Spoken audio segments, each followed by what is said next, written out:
రక్షణాత్మక రంగానికి సంబంధించినటువంటి విషయాలు.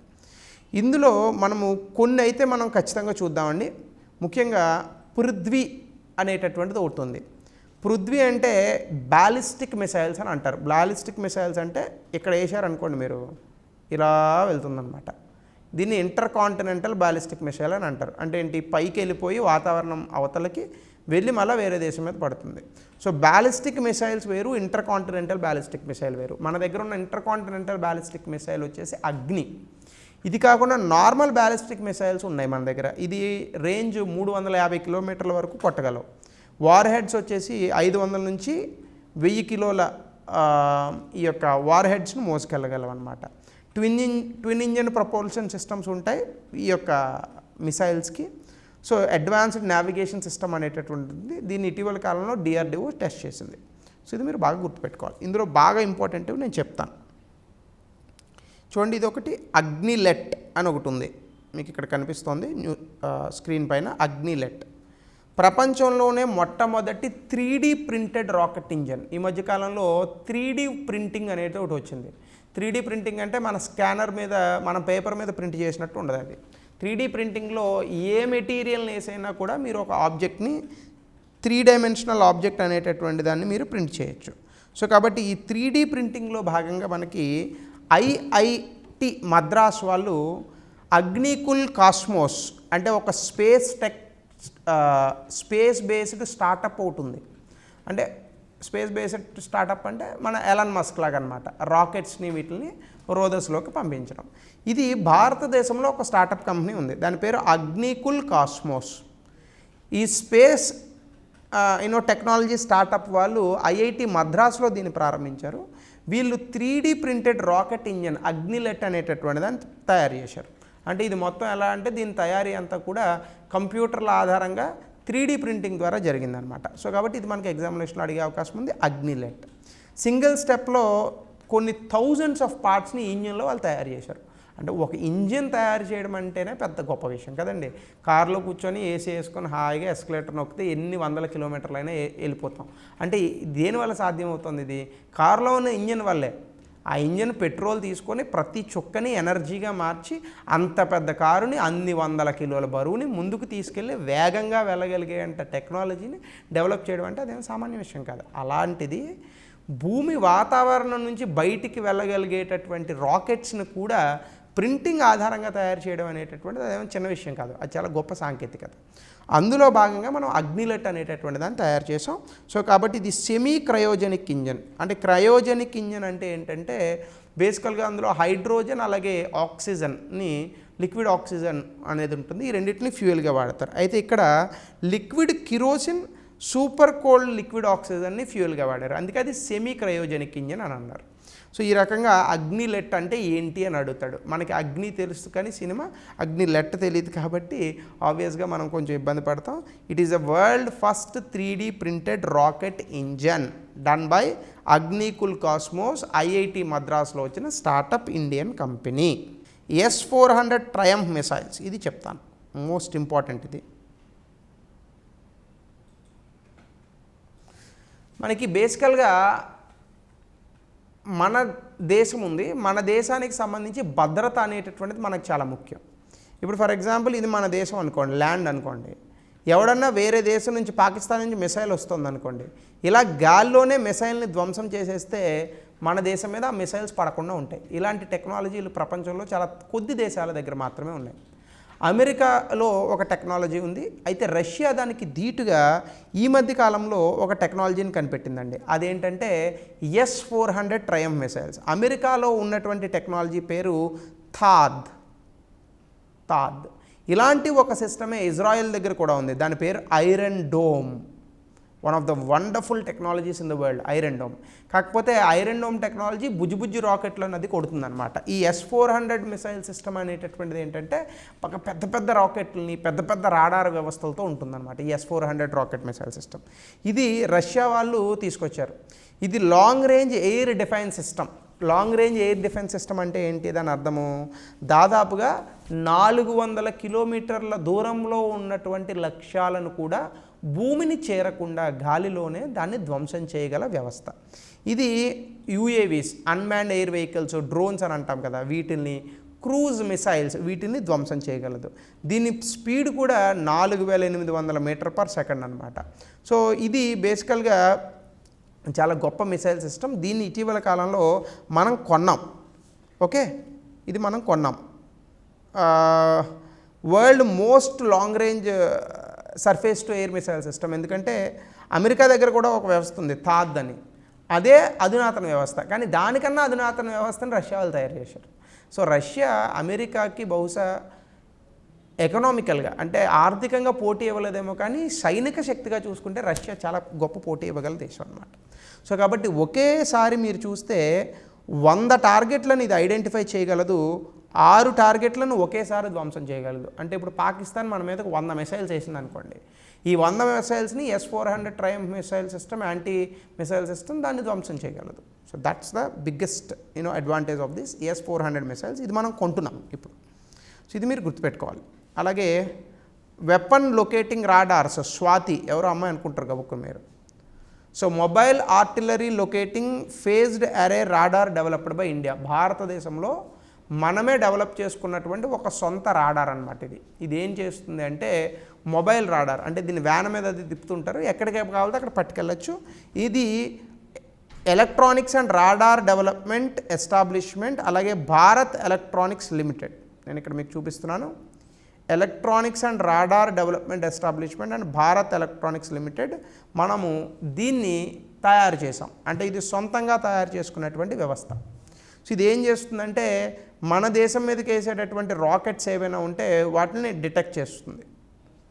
ఓకే, సో దీని ద్వారా మనం కౌంటర్స్ వేసి ఆ యొక్క రాకెట్స్ని ధ్వంసం చేయొచ్చు. సో కాబట్టి ఇది మనం గుర్తుపెట్టుకోవాలి. అలాగే డిఆర్డిఓ తయారు చేసినటువంటి మరొక రాడార్ పేరు ఆరుద్ర రాడార్. ఇది భారత్ ఎలక్ట్రానిక్స్ లిమిటెడ్ వాళ్ళు తయారు చేశారు. ఇది కూడా surveillance and detection of aerial targets కోసం వాడుతూ ఉంటారు. ఇది ఒకటి ఇంపార్టెంట్ అండి. ఇండియాకి సంబంధించి ఆర్మ్డ్ ఇంపోర్ట్స్ గురించి కనుక మీరు చూస్తే, సో మీకు ఈరోజు ఈ డిఫెన్స్ టాపిక్స్ ఏవైతే ఉన్నాయో ఈ డిఫెన్స్ టాపిక్స్ అవగొట్టే ప్రయత్నం చేస్తాను నేను. సో మీరు సిప్రి ఇచ్చినటువంటి నివేదిక ప్రకారం ఇండియా ప్రపంచంలోనే అతి ఎక్కువగా వెపన్స్ని అంటే రక్షణ రంగంలో దిగుమతులు చేసుకున్నటువంటి దేశం. 5 లార్జెస్ట్ ఇంపోర్టర్స్ అంటే ఎవరెవరు ఉన్నారు ప్రపంచ దేశాల్లో అంటే ఇండియా తర్వాత సౌదీ అరేబియా, దాని తర్వాత ఖత్తర్, దాని తర్వాత ఆస్ట్రేలియా, దాని తర్వాత చైనా ఉన్నారు. అంటే ఎక్కువగా వెపన్స్, ఈ యొక్క ఆయుధాలను దిగుమతి చేసుకున్నటువంటి దేశం. సో డెఫినెట్గా 2013 నుంచి 2018 మధ్య మనం కొంచెం తక్కువ ఇంపోర్ట్ చేసుకున్న స్టిల్ మనం వరల్డ్లో నెంబర్ 1గా ఉన్నాం. రష్యా దాదాపుగా భారతదేశానికి తన మొత్తం దిగుమతుల్లో రష్యా ఒక్కటే 45% ఉంది. అంటే మనం ఒక 100 వెపన్స్ ఇంపోర్ట్ చేసుకుంటూ ఉంటే అందులో 45% కేవలం రష్యా నుంచే వస్తున్నాయి. అలాగే ఫ్రాన్స్ నుంచి 29% మనం చేస్తున్నాము, యుఎస్ నుంచి 11% చేస్తాం. ఇది పెరిగేటటువంటి అవకాశం ఉంది. ఫ్రాన్స్కి ఎందుకు 29% వెళ్ళిందంటే ఈ మధ్యకాలంలో దసాల్ట్ ఏవియేషన్ వాళ్ళు తయారు చేసినటువంటి రఫేల్ ఫైటర్ జెట్స్ అనేటటువంటి వాటిని ఇండియా ఫ్రాన్స్ నుంచి కొన్నది. సో కాబట్టి ప్రపంచంలో అత్యధికంగా ఎగుమతి చేసేటటువంటి దేశం అమెరికా. గుర్తుపెట్టుకోండి, అత్యధికంగా వెపన్స్ ఎగుమతి చేసేటటువంటి దేశం అమెరికా. ఇందుకే వీడికి ప్రపంచం మొత్తం యుద్ధాలు కావాలి, ఎందుకంటే వీడు అమ్ముకొని బతుకుతుంటాడు ఇప్పుడు. ఐఎన్ఎస్ విక్రమాదిత్య మనకున్నటువంటి ఏకైక ఎయిర్ క్రాఫ్ట్ క్యారియర్. అయితే ఐఎన్ఎస్ విక్రాంత్ అనేటటువంటి దాన్ని మనం ఇప్పుడు తయారు చేస్తున్నాము. ఇండిజినస్ ఎయిర్ క్రాఫ్ట్ క్యారియర్ ఇది. ఎయిర్ క్రాఫ్ట్ క్యారియర్ అంటే విమానాలను మోసుకెళ్ళగలిగేటటువంటి సామర్థ్యం ఉన్నటువంటి నౌక, అది ఐఎన్ఎస్ విక్రాంత్. ఓకే, ఇది ఉంది మనకి ఇంతకు ముందే, ఇప్పుడు మళ్ళీ కొత్తగా తయారు చేస్తున్నారు అంతే. అలాగే లైట్ కాంబాట్ వెహికల్ తేజాస్, ఇది 1984లో హిందుస్థాన్ ఏరోనాటికల్ లిమిటెడ్ వాళ్ళు, అప్పట్లో ఉన్నటువంటి ప్రధానమంత్రి మన ఇందిరాగాంధీ గారు, అలాగే ముఖ్యంగా రాజీవ్ గాంధీ గారి నేతృత్వంలో మన సొంతంగా ఫైటర్ జెట్స్ని మనమే తయారు చేసుకోవాలనే ఉద్దేశంతో స్టార్ట్ చేశారు దీన్ని. దగ్గర 35 ఏళ్ళు అయింది ఇప్పటికీ దీని మీద ఇంకా ఫుల్ ప్లెడ్జ్డ్ మనకు రాలేదు. ఇదే రఫేల్ ఫైటర్ జెట్ అంత అధునాతనమైనటువంటి ఫైటర్ జెట్ ఏం కాదు, బట్ ఉన్న దాంట్లో పర్వాలేదు. So fighter aircraft, small light tailless combat vehicle, multi role supersonic fighter. ధ్వని కన్నా ఎక్కువ వేగంతోనే వెళ్ళగలదు. దీన్ని 2016లో మనం చేశాము. 2016లో దీన్ని ఇంట్రడ్యూస్ చేసాం మన సైన్యంలో. ఏరోనాటికల్ డెవలప్మెంట్ ఏజెన్సీ దీన్ని డిజైన్ చేసింది, మ్యానుఫ్యాక్చర్ చేసింది మాత్రం ఇందాక నేను చెప్పినట్టుగా హిందుస్థాన్ ఏరోనాటికల్ లిమిటెడ్. అయితే ఇందులో సింగిల్ సీట్ ఉంటుంది, ఒక్కళ్ళే కూర్చుంటాడు driver. Multi role fighter jet single engine ఉంటుందన్నమాట. అదే మీరు రఫేల్ లాంటితో అయితే ట్విన్ ఇంజిన్కి పవర్ ఎక్కువ ఉంటుంది, స్పీడ్ ఎక్కువ వెళ్తుంది. సో మిడ్ ఎయిర్ ఫ్యూయలింగ్ అంటే మీరు కిందకి దిక్కుండానే దీనికి ఫ్యూయల్ నింపుకోవచ్చు. Smallest and lightest supersonic fighter ఇది బేసికల్గా, అంటే ప్రపంచంలోనే చిన్నది లైట్ సూపర్సోనిక్ ఫైటర్ అనమాట. 400 కిలోమీటర్ల వరకు ఇది గట్టిగా ప్రయాణాలు ఇది చేయగలదు. సో దీనికి సంబంధించి కొత్త అధునాతన నావిగేట్ వ్యవస్థలు, బాంబులు ఇవన్నీ కూడా అమర్చారు మన వాళ్ళు. సో ఇది ఎగ్జామ్లో అడుగుతాడు. తేజాస్ అనేది ఏ టైప్ ఆఫ్ ఎయిర్ క్రాఫ్ట్ అని అడుగుతాడు. లైట్ కాంబాట్ ఎయిర్ క్రాఫ్ట్ గుర్తుపెట్టుకోండి, smallest and lightest and tailless aircraft. So ఇది మనం గుర్తుపెట్టుకోవాల్సిన విషయం. ప్రచండ్ హెలికాప్టర్స్ ఇది కూడా మనం సొంతంగా తయారు చేసాం. ఇది కూడా హిందుస్థాన్ ఏరోనాటికల్ లిమిటెడ్ చేసింది. ప్రచండ్ అనే హెలికాప్టర్స్ అంటే బేసికల్గా మనకు కొన్ని హెలికాప్టర్స్ ఉంటాయి, చినూక్, ప్రచండ్ ఇట్లాంటివి ఉంటాయి అన్నమాట. బేసికల్గా మంచి హెలికాప్టర్స్ అంటే అమెరికా దగ్గర ఉన్నాయి, చాలా అద్భుతమైన హెలికాప్టర్స్. అలాగే ఈ మధ్యకాలంలో రష్యా కెమౌ 225 హెలికాప్టర్స్ తయారు చేసింది, మనం కొంటున్నాం వాటిని. సో వాటికి ధీటుగా అందరి దగ్గర నుంచి మనం కొనుక్కోవడం ఎందుకు, మనమే సొంతంగా ఉత్పత్తి చేసుకున్నాం అనే ఉద్దేశంతో మనం కొత్తగా తయారు చేసాం. ఇది బేసికల్గా ఏంటంటే ఎడారులు, బాగా కొండ ప్రాంతాలు ఎన్నటి వాటిలో బాగా పనిచేయగలదు అనమాట. ఆల్మోస్ట్ ఆల్ 5000 మీటర్ల వరకు ఇది ఆ ఎత్తు, 5000 మీటర్ల భూమి నుంచి 5000 మీటర్ల ఎత్తు ఉంటుంది కదా, అంత ఆల్టిట్యూడ్లో కూడా ఇది పనిచేస్తుంది. దీనికి ఏదో ట్విన్ ఇంజన్ పెట్టారు, ఆ ట్విన్ ఇంజన్కి శక్తి అని పేరెట్టారు. మ్యాక్సిమం స్పీడ్ 268 కిలోమీటర్ల పర్ అవర్ వెళ్ళగలదు, రేంజ్ 550 కిలోమీటర్ల వరకు ప్రయాణించగలదు. అలాగే ఇండియన్ కోస్ట్ గార్డ్ మీరు చదువుకోవచ్చు. ఈ మధ్యకాలంలో కొత్తగా ఒక ఎయిర్ ఫీల్డ్ని తీసుకొచ్చాం, అంటే ఎయిర్పోర్ట్. కాకపోతే ఇది జనాలు దిగడానికి కాదు, ఎయిర్ ఫోర్స్ వాళ్ళు వాడుకోవడానికి. దాని పేరు న్యోమా ఎయిర్ ఫీల్డ్. ఇది ఎక్కడ ఉందని అడుగుతాడు. లదాఖ్, గుర్తుపెట్టుకోండి. ఇది ఎందుకు అంటే చైనా వాడు తెక్కట్టేస్తున్నాడు ఆ హిమాలయాస్లో ఎయిర్ ఫోర్స్ వీటిలన్నింటినీ కూడా.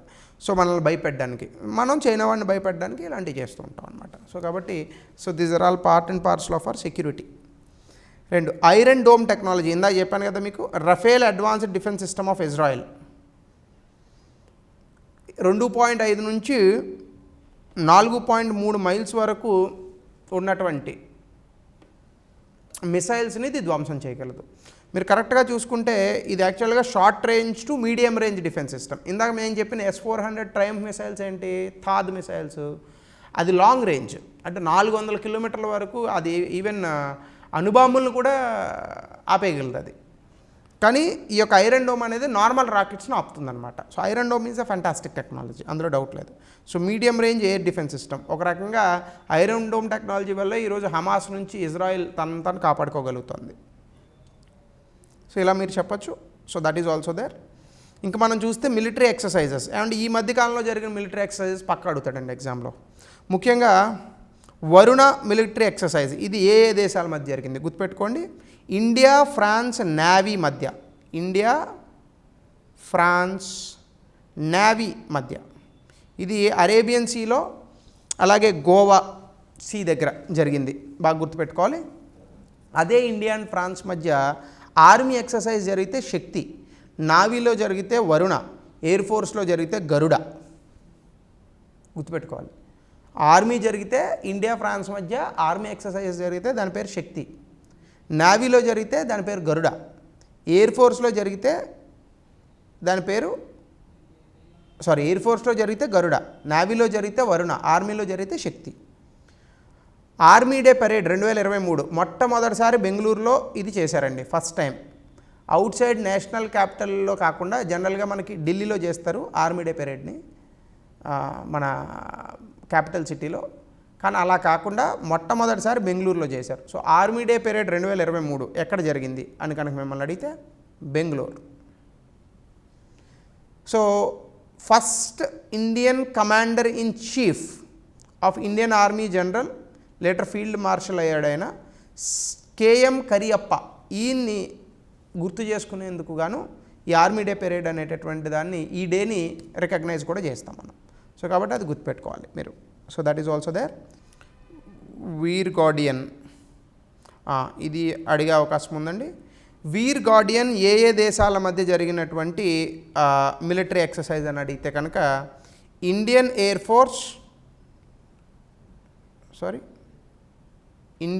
ఫోర్స్ అలాగే జపాన్ ఎయిర్ ఫోర్స్, జాఫ్ అని అనుకోండి, Japan air self defence force అని అంటారు, బట్ మీరు జపాన్ ఎయిర్ ఫోర్స్ అని అనుకోండి. సో ఈ రెండు దేశాల మధ్య జరిగినటువంటి ఎక్సర్సైజ్ని వీర్ గార్డియన్ అని అంటారు. సో ఇది అడుగుతాడు, వీర్ గార్డియన్ 2023 ఎక్కడెక్కడ జరిగిందని అడుగుతాడు. ఇది జపాన్లో జరిగిందండో, మన దగ్గర కాదు, హయాకురి ఎయిర్ బేస్లో జరిగింది. ఇది హయాకురి ఎయిర్ బేస్. అలాగే నెక్స్ట్, తెలుగు రాష్ట్రాల్లో జరిగినటువంటిది ఏదన్నా కనుక అడిగితే ఇండియన్ నేవీ 6 రోజుల ట్రై సర్వీసెస్ యాంఫీబియస్ ఎక్సర్సైజ్ చేసింది. యాంఫెక్స్ 2023 కాకినాడ దగ్గర చేశారు, ఇది ఆంధ్రప్రదేశ్లో. సో ఇది Indian air force, Indian navy, Indian army మధ్య కోఆర్డినేట్ ఎలా ఉందనేటటువంటి దానికి చేశారు. ఇందులో రకరకాల డొమెస్టిక్ ఎక్సర్సైజెస్ చేశారు. గాంధీ విజయ్ ప్రహారు, చాంగ్ తాంగు, పశ్చిమ్ లేహార్, శత్రుజీత్, హిమ్ విజయ్, వాయుశక్తి, మేఘ ప్రహారు. ఇన్ని మనకు గుర్తుండవు. కాకినాడ గుర్తుపెట్టుకోండి, యాంఫెక్స్ గుర్తుపెట్టుకోండి చాలు. ఎక్సర్సైజ్ సీ డ్రాగన్ 23 అని ఒకటి జరిగింది. ఇది బేసికల్గా ఏంటంటే 2 సంవత్సరాలకు ఒకసారి జరుగుతూ ఉంటుంది. చాలా దేశాలు ఈ యొక్క ఎక్సర్సైజ్లో పాల్గొంటూ ఉంటాయి. ఇది అమెరికాలో ఉన్నటువంటి గువామ్ వాటర్స్ అని ఒక ప్రాంతం ఉంది సముద్రంలోనే, ఆ యుఎస్ఏలో జరిగిందనమాట. ఇది యుఎస్ నేవీ వాళ్ళు దీన్ని హాస్ట్ చేశారు. సో ఇందులో ఏ ఏ దేశాల తాలూకా నేవీస్ పాల్గొన్నాయంటే Japan, Canada, South Korea, India కూడా పాల్గొంది. సో ఎక్సర్సైజ్ సీ డ్రాగన్లో అమెరికా, జపాన్, సౌత్ కొరియా, కెనడాతో పాటు ఇండియా కూడా ఈ యొక్క నేవల్ ఎక్సర్సైజ్లో పాల్గొంది. మన ఎగ్జామ్లో ఏమడుతాడంటే ఎక్సర్సైజ్ సీ డ్రాగన్ భారతదేశం పాల్గొందా, ఒక స్టేట్మెంట్ అని అనుకోండి, ఎస్ పాల్గొంది. ఇది ఎక్కడ జరిగింది ఎక్సర్సైజ్? ఎస్, ఇది యునైటెడ్ స్టేట్స్ ఆఫ్ అమెరికాలో వాటర్స్ ఆఫ్ గువామ్లో జరిగింది. ఏ ఏ దేశాలు వచ్చాయి? ఒకవేళ ఇలా అడగచ్చుగా, ఎక్సర్సైజ్ సీ డ్రాగన్ 23లో ఇటీవల భారతదేశం పాల్గొంది. ఈ ఎక్సర్సైజ్ సీ డ్రాగన్లో పాల్గొన్న ఇతర దేశాలను గుర్తించండి. 1 2 3 4 5 వేస్తాడు. 1 and 2, 2 and 3, 1 2 3 4, 3 4 5 6 ఇలా ఇస్తాడనమాట. సో అలా చూసుకుంటే మనకి మొత్తంగా 5 దేశాలు ఇందులో పాల్గొన్నాయి: America, Canada, South Korea, Japan, India. So గుర్తుపెట్టుకోండి, సీ డ్రాగన్ 23. స్లినెక్స్ తెలుసు కదా, శ్రీలంక ఇండియా నేవల్ ఎక్సర్సైజ్, ఆ పేరులోనే ఉంది. శ్రీలంక, ఎస్ఎల్ అంటే, ఐఎన్ అంటే India, naval exercise EX, SLINEX anything. విశాఖపట్నంలో 2022లో జరిగింది, 2023లో కొలంబోలో చేశారు. ఆ Indian air force, United States of America air force కలిసి చేసినటువంటి air force exercise, joint air exercise ఏదైతే ఉందో దాని పేరు కోప్ ఇండియా, అంటే కోఆపరేషన్ విత్ ఇండియా అని అనమాట. సో ఇది 2023లో వెస్ట్ బెంగాల్లో చేశారు. జపాన్ అబ్జర్వర్ స్టేట్గా ఇక్కడికి వచ్చింది. సో కాబట్టి కోప్ ఇండియా గుర్తుపెట్టుకునేటటువంటి ప్రయత్నం చేయండి, కోప్ ఇండియా. ఏమంటే కవచ్ 2 ఉన్నాయి, చూసుకోండి ఒకసారి. ఈ యొక్క కవచ్ అనేటటువంటిది యాంటీ కొలైడింగ్ సిస్టమ్ ఒకటి ఉంది. అంటే ట్రైన్లు ఒకే పట్టాల మీద 2 ట్రైన్లు వస్తూ ఉంటే ఈ 2 గుద్దుకోకుండా యాంటీ కొలైడింగ్ సిస్టమ్ అనేటటువంటి దాన్ని ప్రవేశపెట్టాం, దాని పేరు కవచ్. అయితే ఇక్కడ జరిగినటువంటి మిలిటరీ ఎక్సర్సైజ్ కవచ్ వేరు. ఈ military exercise Andaman and Nicobar command large joint military exercise చేశారు. ఇక్కడ వచ్చినటువంటి కవచ్ వేరు, ఆ కవచ్ వేరు. ఇది మిలిటరీ ఎక్సర్సైజ్ కవచ్, అది ఇండియన్ రైల్వే కవచ్, దయచేసి గుర్తించగలరు. అలాగే Ajay warrior 2023 joint military exercise చేశారు, యూకే అండ్ ఇండియా వీళ్ళిద్దరి మధ్య జరిగింది ఇది. సో ఇది బేసికల్గా యునైటెడ్ కింగ్డమ్లోనే చేశారు, ఇండియాలో కాదు, కాబట్టి అడగకపోవచ్చు. So that's up to you to remember. So కాబట్టి అజయ్ వారియర్. ఇది చూడండి, Komodo exercise 2023, multilateral naval exercise Komodo 2023. ఇది ఇండోనేషియాలో జరిగిందండి, నేవీకి సంబంధించి. ఇందులో చాలా దేశాలు పాల్గొన్నాయి, ఇందులో భారతదేశం పాల్గొనలేదు, అది మీరు గుర్తించాలి. కాకపోతే మిగతా దేశాలు ఏమున్నాయంటే America, Australia, Brazil, Brunei, Bangladesh, Cambodia, Canada, China వీళ్ళందరూ కూడా పాల్గొన్నారు. ఇందులో ఇండియా పాల్గొనలేదు. సో కాబట్టి ఇది మీరు గుర్తుపెట్టుకోవచ్చు. అంటే గబుక్కుని అమెరికాతో పాటు చైనా చేసిందనే ప్రాముఖ్యంలో ఇది చదవరు అని అనుకుని కొంచెం అమెరికా, చైనా లాంటి పెద్ద పెద్ద దేశాలు ఉన్నాయి కాబట్టి అడిగే అవకాశం ఉందేమో అని చెప్పాను అంతే. So it's up to you to remember. Indian మాల్దీవులు ఎవడు గుర్తుపెట్టుకుంటాడండి, వాడు అడిగినా కూడా మనం వదిలేయడం మంచిది అంత చిన్న దేశాలకి. జపాన్ ఇండియా మ్యారిటైమ్ ఎక్సర్సైజ్ జరిగిందని మధ్య విశాఖపట్నంలో, దాని పేరు జిమెక్స్. గుర్తుపెట్టుకోండి, జపాన్ జే, ఐ అంటే ఇండియా, ఎం అంటే మ్యారిటైమ్, ఈ ఎక్స్ అంటే ఎక్సర్సైజ్. 2023 పేరులోనే ఉంది, Japan India maritime exercise. So దాని పేరు జిమెక్స్.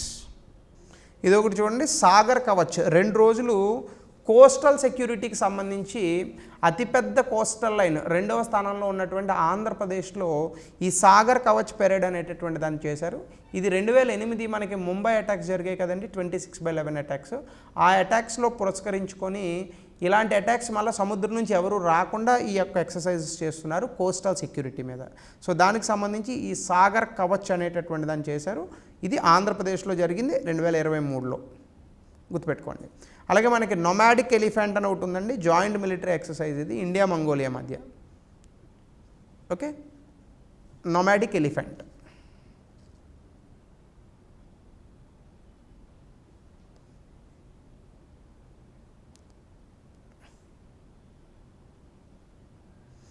ఇదొకటి ఇంపార్టెంట్ అండి.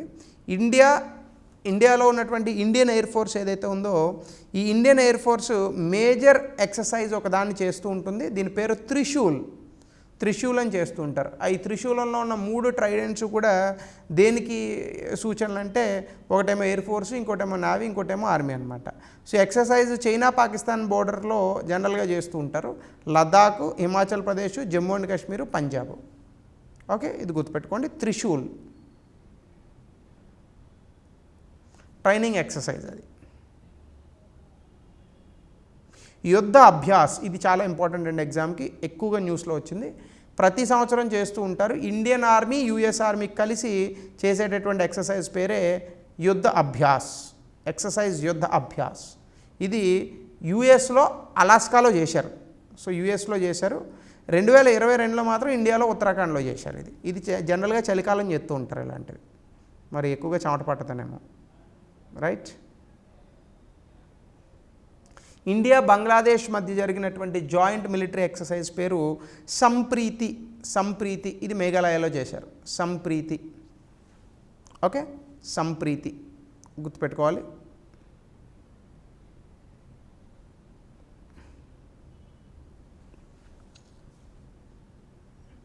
ఈ మలేషియా ఇవన్నీ చాలా చిన్నవండి.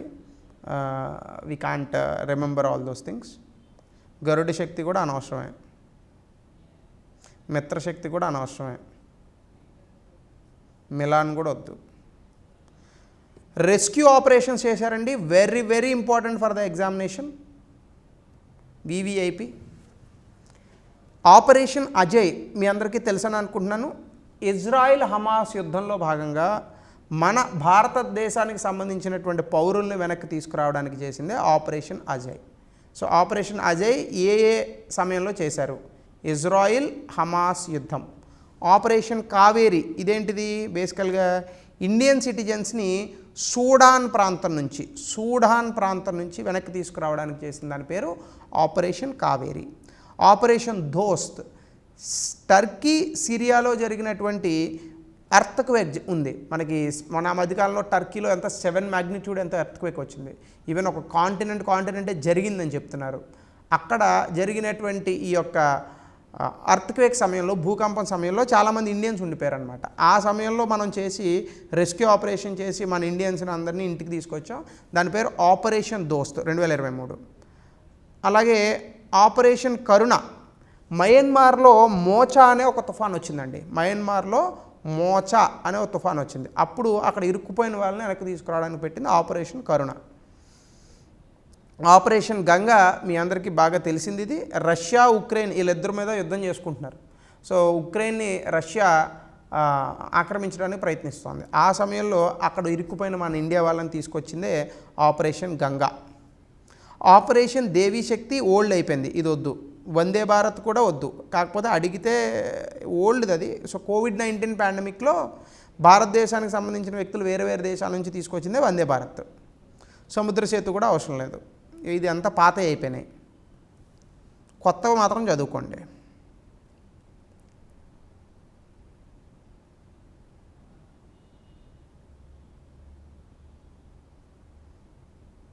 ఇవన్నీ ఇంకా అవసరం లేదండి, మీరు జస్ట్ నార్మల్గా చదువుకోండి. అది ఇది ఒకటి అడిగే అవకాశం ఉందండి. ఆపరేషన్ ఒలివియా ఇదేంటంటే ఇండియన్ కోస్ట్ గార్డ్ వాళ్ళు మన దేశానికి వచ్చేటటువంటి ఆలివ్ రిడ్లీ టర్టిల్స్ చచ్చిపోతున్నాయి. ఆలివ్ రిడ్లీ టర్టిల్స్ని కాపాడడానికి ఇండియన్ కోస్ట్ గార్డ్ వాళ్ళు చేసుకున్నటువంటి ఆపరేషన్ పేరే ఈ ఆపరేషన్ ఒలివియా. ఇదేదో మళ్ళీ జనాలను అనుకున్నారు, ఆలివ్ రిడ్లీ టర్టిల్కి సంబంధించి. So that name is called operation Olivia. So ఇది మీరు చూసుకోవాల్సింది. అలాగే మనం ఇంకొన్ని ఇక్కడ కొన్ని అంశాలు వచ్చాయి, ఇవి కూడా ఈరోజు చూసేద్దాం మనం. ఇటీవల కాలంలో కొన్ని సైక్లోన్స్ వచ్చాయండి మన దేశంలోనే, కొన్ని రకాల ఈ తుఫాన్లు వచ్చాయి. ఈ తుఫాన్లకి ఆ చుట్టుపక్కల ఉన్నటువంటి కొన్ని దేశాలు ఏవైతే ఉన్నాయో ఈ కొన్ని దేశాలే పేర్లు పెట్టడం జరుగుతుంది. సో ఏ తుఫాన్కి ఏ దేశం పేరు పెట్టింది. మోచా అని ఒకటి వచ్చిందండి తుఫాను, మనకి బే ఆఫ్ బెంగాల్లో వచ్చింది, ఎక్కువగా మయన్మార్ని హిట్ చేసింది. ఇది యమన్ అనేటటువంటి దేశం పేరు పెట్టింది. సైక్లోన్ మిచాంగ్ ఇది కూడా బే ఆఫ్ బెంగాల్లోనే వచ్చింది, ఈవెన్ మనకు కూడా కొంచెం తగిలింది బెంగాలీ ప్రాంతంలో, దీనికి పేరు పెట్టింది మయన్మార్. సైక్లోన్ మ్యాండస్ ఇది కూడా యూఏఈలో బే ఆఫ్ బెంగాల్లోనే వచ్చింది, కానీ దీనికి పేరు పెట్టింది యూఏఈ. మీరు అనుకోవచ్చు సార్ ఇండియా ఎలా ఉంటుంది కదా, బే ఆఫ్ బెంగాల్లో వచ్చిన తుఫాన్కి యూఏఈ అలా పేరు పెట్టిందని. ఈ పేర్లు ముందుగానే ఇచ్చేస్తారు. అంటే ఇప్పుడు మన చుట్టూ ఉన్నటువంటి దేశాలు నెక్స్ట్ రాబోయే తుఫాన్లకు ఒక లిస్ట్ ఇస్తారు.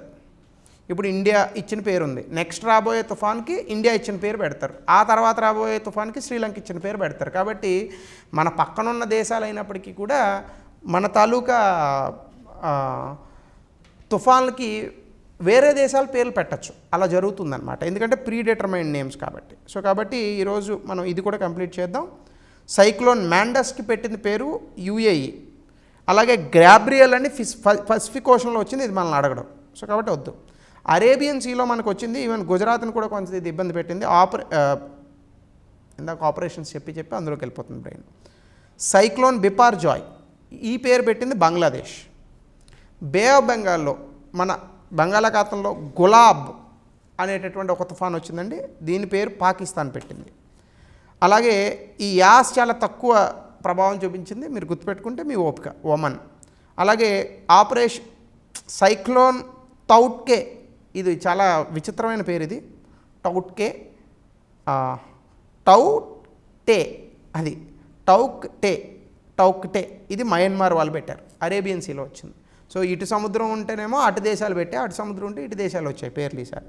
సో కాబట్టి ఈ నేమ్స్ అన్నీ అడుగుతాడు, కనీసం 8 పేర్లు ఉన్నాయి, బాగా వట్టి కొట్టండి. అలాగే కొన్ని వాల్కెనోస్, అన్నీ అవసరం లేదండి, ఇందులో కొన్ని వాల్కెనోస్ ఉన్నాయి చూడండి. వాల్కెనో క్రకాటు ఇండోనేషియాలో ఈ మధ్యకాలంలో న్యూస్లో వచ్చింది, అది ఇది ఒకటి అడుగుతాడు. అలాగే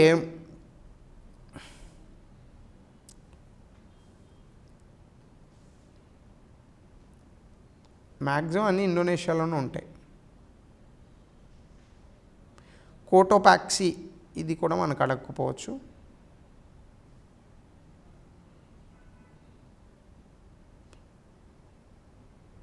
జపాన్ పేర్లు ఈజీగా చెప్పేస్తారులే.